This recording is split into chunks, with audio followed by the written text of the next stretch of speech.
So let's have a quick chat about cutting trees. Why it's okay to cut trees. This whole area behind me, it's a whole valley. It's between two ridges where I've left a bunch of trees, and I've also left trees over here, and that's as a windbreak. Now the sun comes up over here this time of year. It doesn't come up quite when I want it to. In the winter it comes up more souther, and then it spreads, it fills in this valley. Now this time of year I get plenty of sun. So anyway, I murdered viciously with a chainsaw tons of pine trees in here. This is all full of pines. And you know, the pines keep the other undergrowth down, and so there's less biodiversity. Now you can't even walk through it, right? There's just all this undergrowth and everything. And the other important thing is that it's all full of trees.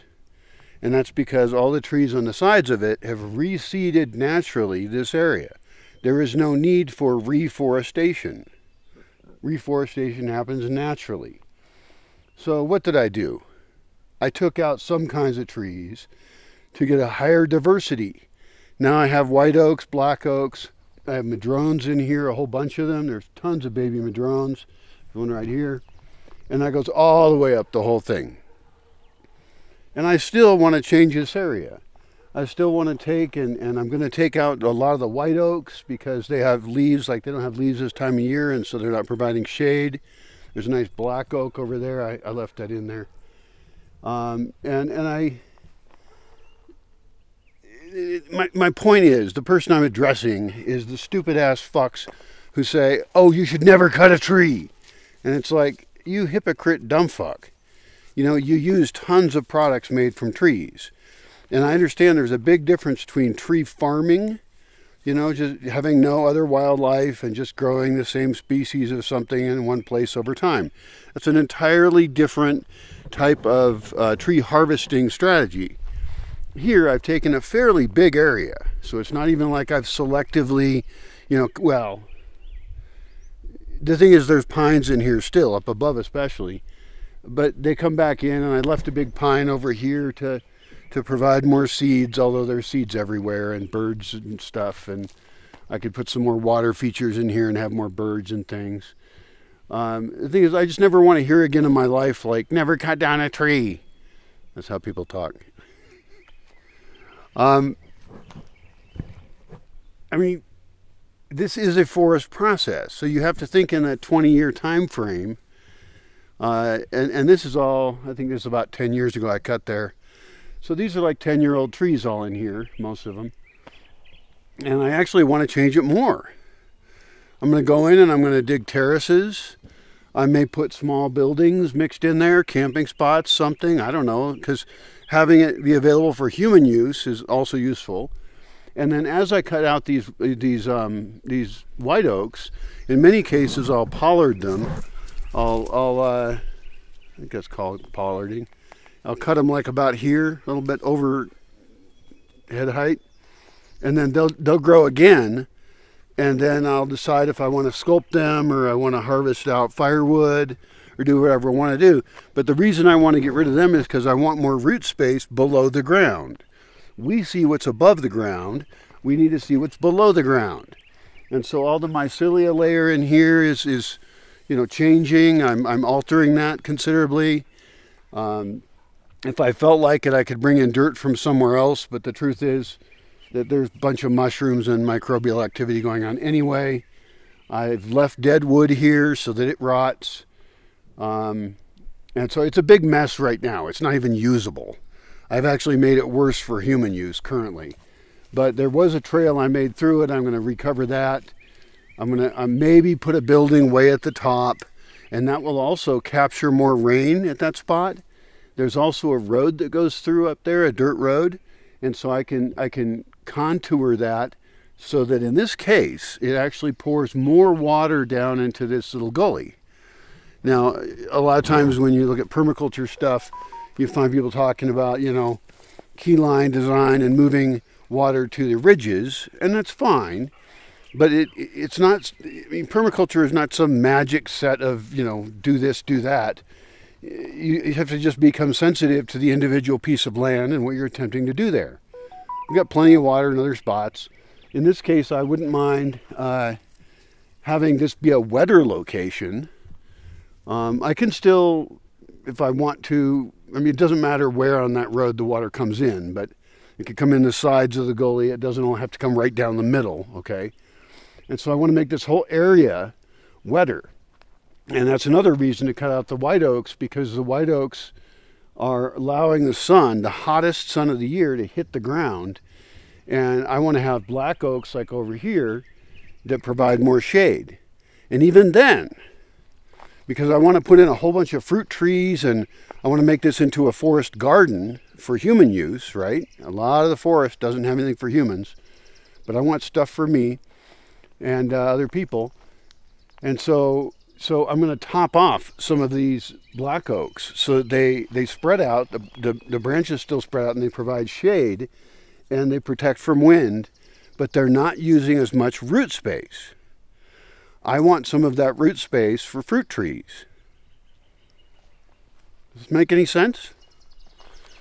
This is smart forestry. It's not tree farming. That's a whole different thing. And it's not some dumbass hippie, not that all hippies are dumb, but some sure are. Some dumbass hippie notion of like never cut down a tree. Jesus. And it's actually more complex than that. I'm up here on the ridge over that little gully. And here's a white oak that just barely has leaves coming in. Well, there's other white oaks that are full of leaves, baby leaves. And so not even all the white oaks are the same. And so I need to, this time of year, be looking at and watching each white oak and deciding, is this an early leafer or late leafer? Is that a word, leafer? And then maybe even mark them with paint for longer term planning. Is that really necessary? It seems a little detailed. But like over there, there's a spot where I might want to put a dirt road going that direction to connect up to another spot. And I see that that's pretty late leafer. That one I'd be more likely to cut. Up here, I don't want to cut any of these because it's on the ridge, and even if they come in late, whatever. And then that oak is like got no leaves. And I know I was standing somewhere the other day and I saw a white oak that had a whole bunch of leaves. And I was surprised by it. And it made me think, well, because, I mean, it still loses its leaves, that's good. But that means that if those leaves come in quicker, then, I mean, I'm just entering into the 2 hottest months of the year, then that's better. And it isn't bad that they lose their leaves. Like, look, this tree lost its leaves, but look, it's still got a lot. So this is a white oak, but it didn't fully lose its leaves. And this is an especially weird year too.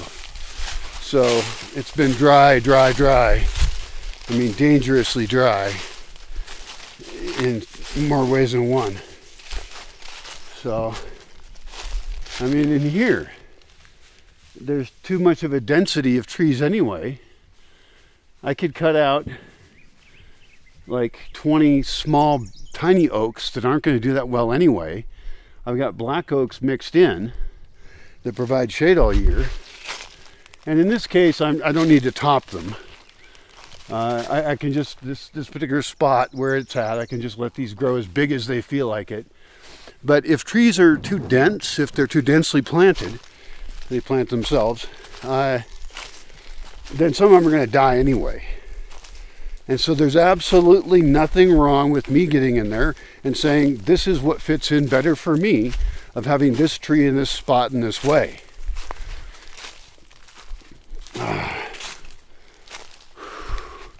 This was all cut in here. It was all pines. And there's pines in there now, baby pines, and they grow quick. They just shoot right up. I mean, I can see a pine over there. We cut all the pines, and it's like way bigger than I even want it to be. So, I guess I've become less worried about cutting down trees if it's done the right way. And so, I don't know. I think the only way to understand this would be to watch it for a long time. Like, I sometimes wonder if I was to look at a new piece of land, and I've done that. I've done some consulting. I have to be very careful, because what I've learned here, I have to come up with generalized rules for how to sculpt a forest. And it's very important to consider the human aspect of that. I know there's an almost anti-human element to some environmentalism, and I can certainly understand that, because we're kind of responsible for killing a lot of stuff. But if there is a human benefit to a forest or a natural space, then we will have motivation to protect it. So we actually want economic value.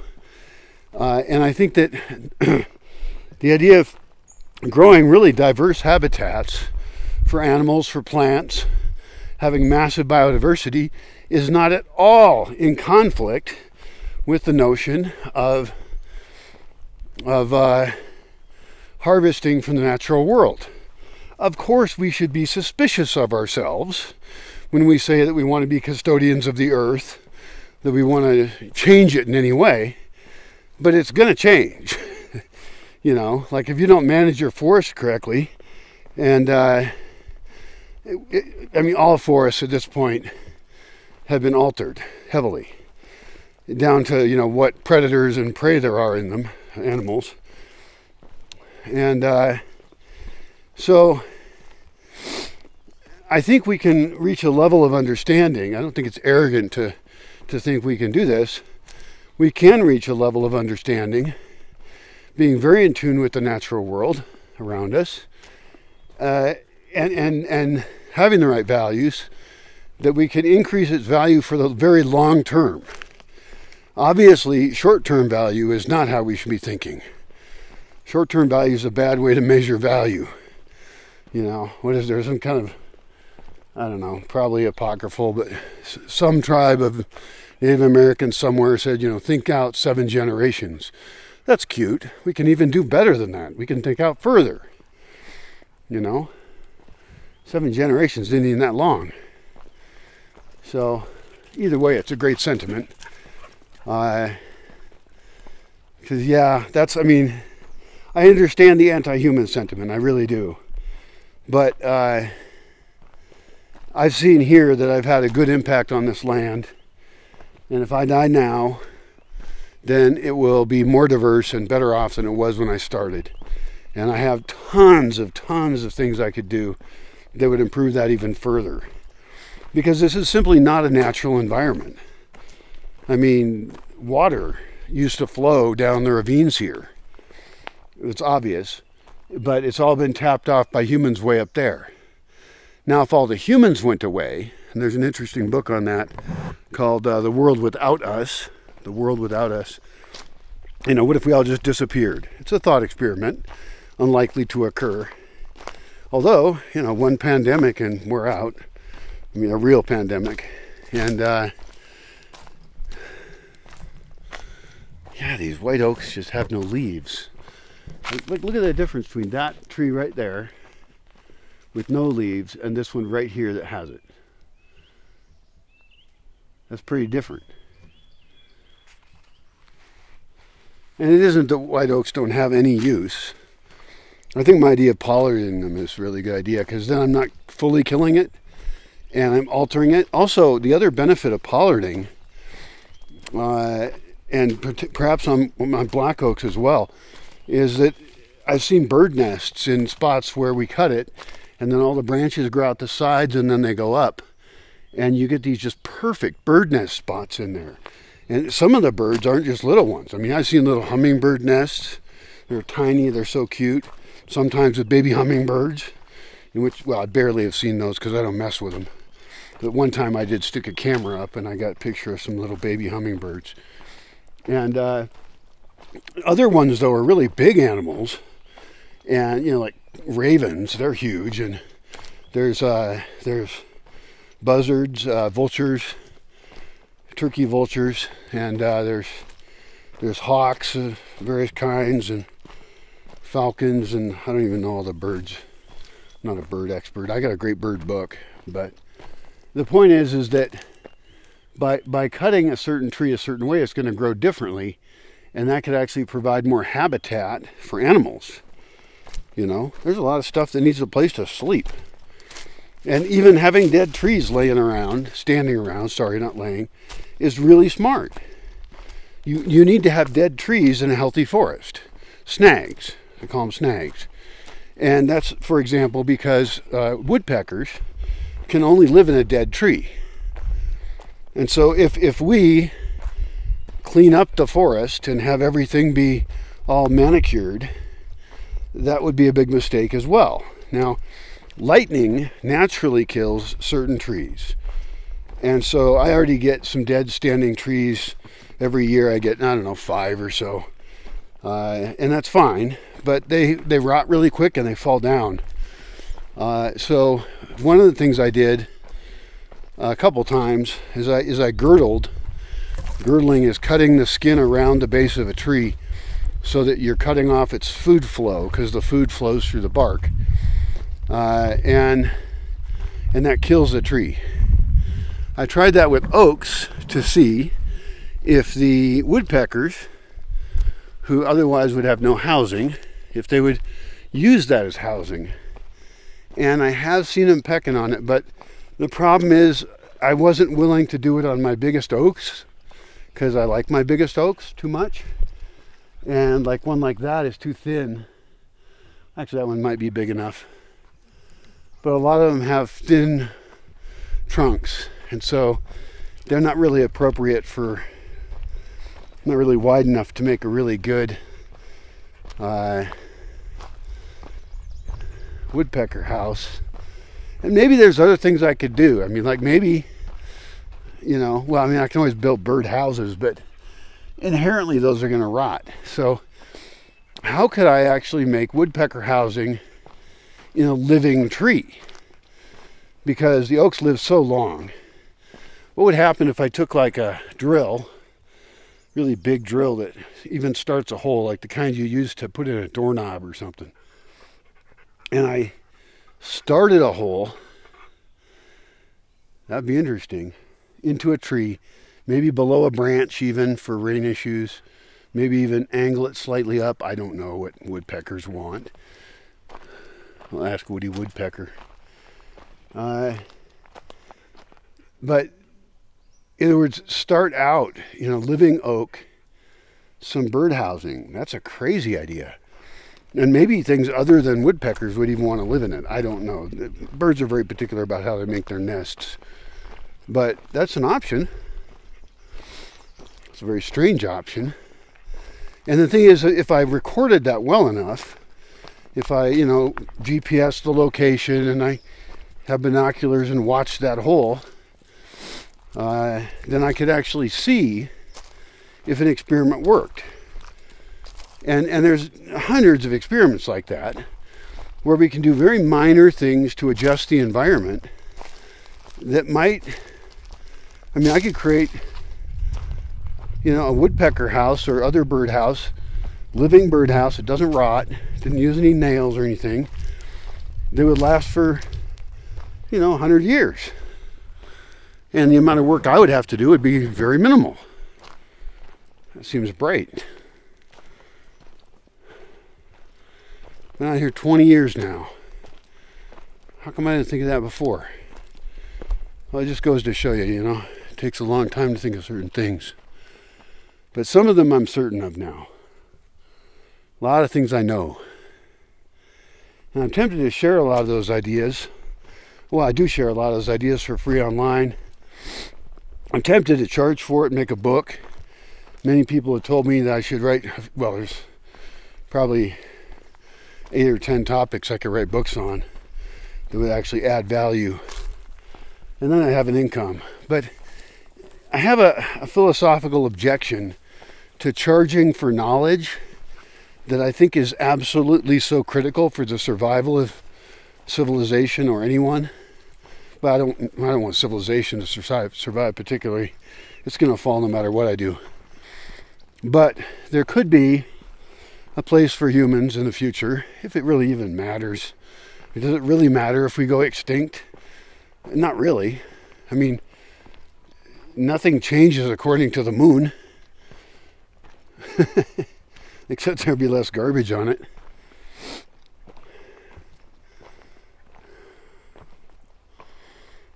No, I gotta do something in life, and people do care about it. They think they want to survive. So, let's assume that humanity has some value just for fun, and I would prefer that humanity be relatively comfortable, fulfilled, and happy. But happy about our relationship with the world. Look at all this in here, all these trees. All of this also is another spot where I cut down all the pine trees. Not every one of them, but hundreds of trees were cut down from over there to way over there.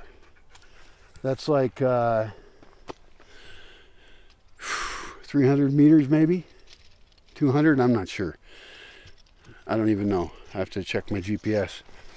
But the point is, it's all full of trees. Look at all these baby pines in here. It's growing like crazy. I think I left oaks, like that oak over there I left. We did cut down some oaks to sculpt out a view, and we made charcoal with it. Looks like there's a dead pine way over there. Who knows what it died of.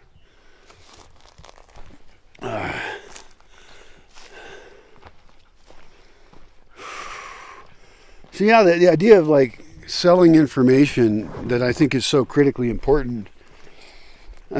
Some of it, actually, there is information that I'm going to keep secret. And I would only share it with certain people I trust. And right now that's nobody. But that doesn't help anybody if I don't share it.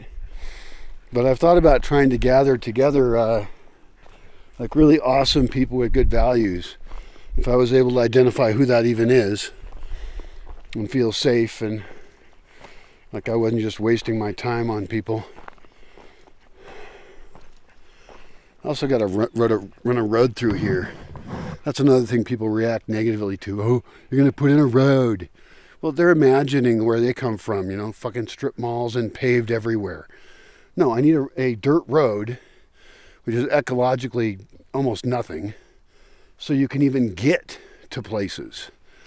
And that's going to increase the value of the forest, so it can be cared for, so it can be harvested from, so it can be planted, So that's another case where people have this knee-jerk reaction because they don't know how to think that, the word road is somehow inherently horrible.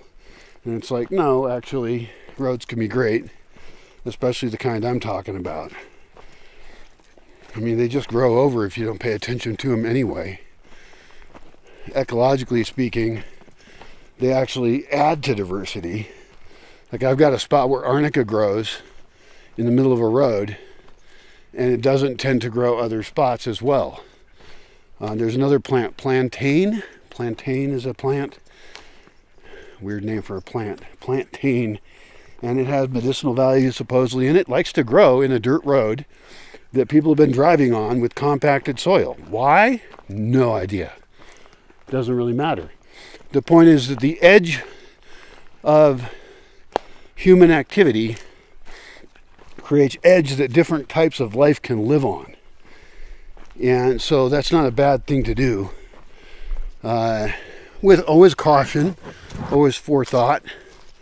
Nothing I do is quick. It was 9 years, I thought, before I put in my first dirt roads. That's a long time to think.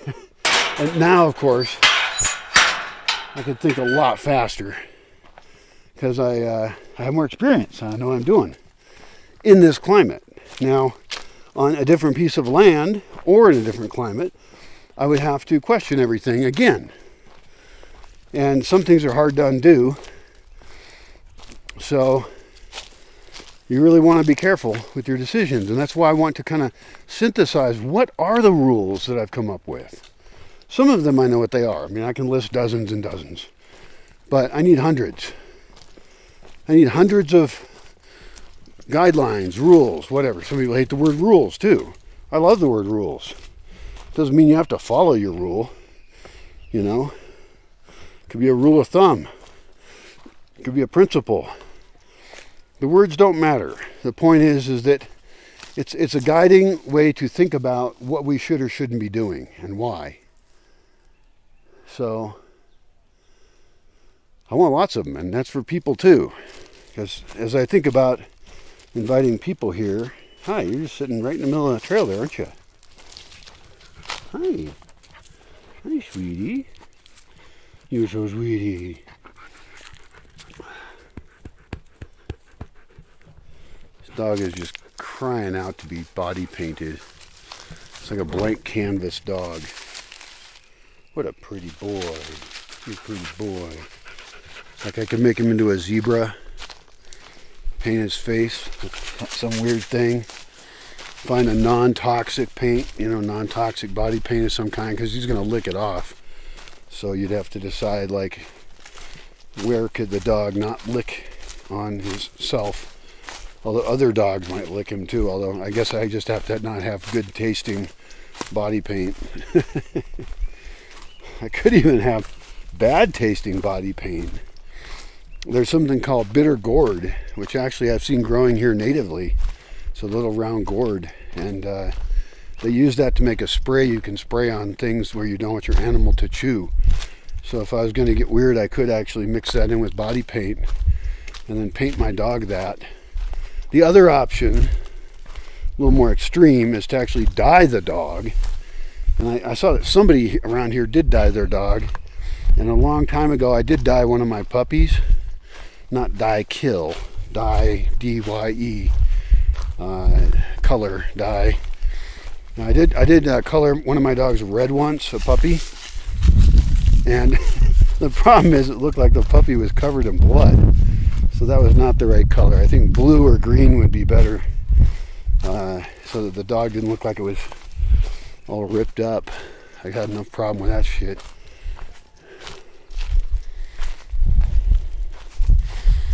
This for me is sad to see. And that is a place with not a lot of biomass, a field. And it's grown as animal food, but it only produces one crop of food a year. Maybe you could get 2 out of it. I think it's just 1 here, but you could probably do 2 in many places. But it would be, well, I mean, I can't criticize it. It's a way to go. Also, I wonder about, you know, growing food for animals that we could be eating ourselves. And this gets into agriculture far beyond what I am used to doing. But I actually do want to experiment with what would I grow in fields. Another experiment I want to do is to take a empty field and plant trees there and see what grows how fast, what colonizes it the fastest, without putting in plants I don't want. So, you know, like I could put oak seeds in there, and those would grow fine, I believe. And those would then provide shade for other things. And it doesn't even really matter with some plants. I mean, each plant's different, but I could just plant, you know, 100 different species and then take pictures and track which ones grow, and then go for stage 2, and for whatever died, wait till other things can provide shade for it and protection, and then try it again with the ones that didn't make it. But you know, you'd get surprises if you did that with 100 plants. You'd find out that there were some plants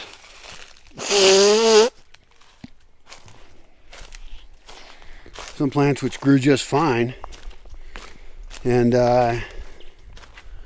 you didn't think they would. I mean, I always think I know what plants want or don't want, but this surprised you. You know, thinking you're right's a wrong way to go. Sometimes you gotta test everything. I think all the time you gotta test everything.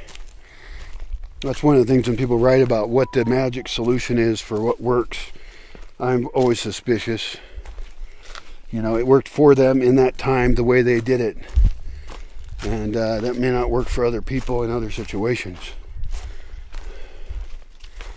I think I've lived my whole life that way. It's amazing I'm even alive. It is actually amazing I'm alive. But that's all the more reason I have to do a better job. Communicate better, I guess, if I even care. It's hard to care when you're as alone as I am. Like, who am I even living for? What is the point? You know, and I feel so alone in my efforts. I do appreciate there's some people who donate, but it's not enough to live on. And so I guess I could communicate better and seek more donors, grants or whatever. I could charge people to come here, but that's a massive distraction. I would rather get income from somewhere else and then just invite people who are fully here, knowing that other people are funding them and that they're obligated and required to do amazing shit. And I have amazing shit to be done. I have no shortage of projects, and that's actually another thing I could do, is to communicate better what projects I envision. And some of those will inspire individuals. And, you know, it's okay if they pay, if they self-fund. But it does change the dynamic. And there's a lot of people who just want to pay to be a distraction. They want to pay to play. And they will only play. Which is still maybe okay. But I have to protect actual workers from them. Because those people are, in a sense, a threat. What cute puppies up here. One of my oldest dogs, well, my very oldest dog, came from this exact place. Hi, cutie puppy. Hi, cutie. You're so cutie. Oh, I really like that one. Hi. It's afraid of me. Oh well. Anyway, that's some thoughts about trees. Grumpy as usual. Sorry about that. I'm not really that sorry. I might as well like myself to some degree, and I don't think I'm alone in being frustrated. I was talking with somebody about grief online, and we were talking about suicide and death and stuff. But there's also this larger grief about looking at how the world is and what's going to happen to it. And I think that's one thing we're experiencing as people realize we're super fucked. I mean, we fucked the oceans. We built up a system we can't get out of, run by people who pretend to be good. Some of them probably even think they are, but are evil. And that includes pretty much all of us. Sorry. This is how it is, I guess. But the grief over the loss of what we thought was so great that we built, the civilization that we built. And I suppose people have felt that when their own civilizations have fallen before. I mean, make a list or look at a list of all the civilizations that have fallen. And look at all the reasons they fell. And they sometimes were conquered by other civilizations, which there's things we could do about that, but the most frightening ones are the ones where they killed themselves by not taking care of the land right. And that's the ultimate, perhaps, goal here, is to figure out how can we live and not be destroying the planet around us, and live in a more fulfilling and wonderful way. And that's ultimately to sell the idea of it. That's why you sell. Not just grumpy, you know, don't do this, don't use resources, don't do anything. But like, here's how you can live and be actually happier than you've ever been in your life. Because you've escaped from the traps that are laid out before you, that you were trained into since you were a child. You know, victimized by your own culture. We'll see. Good luck to you.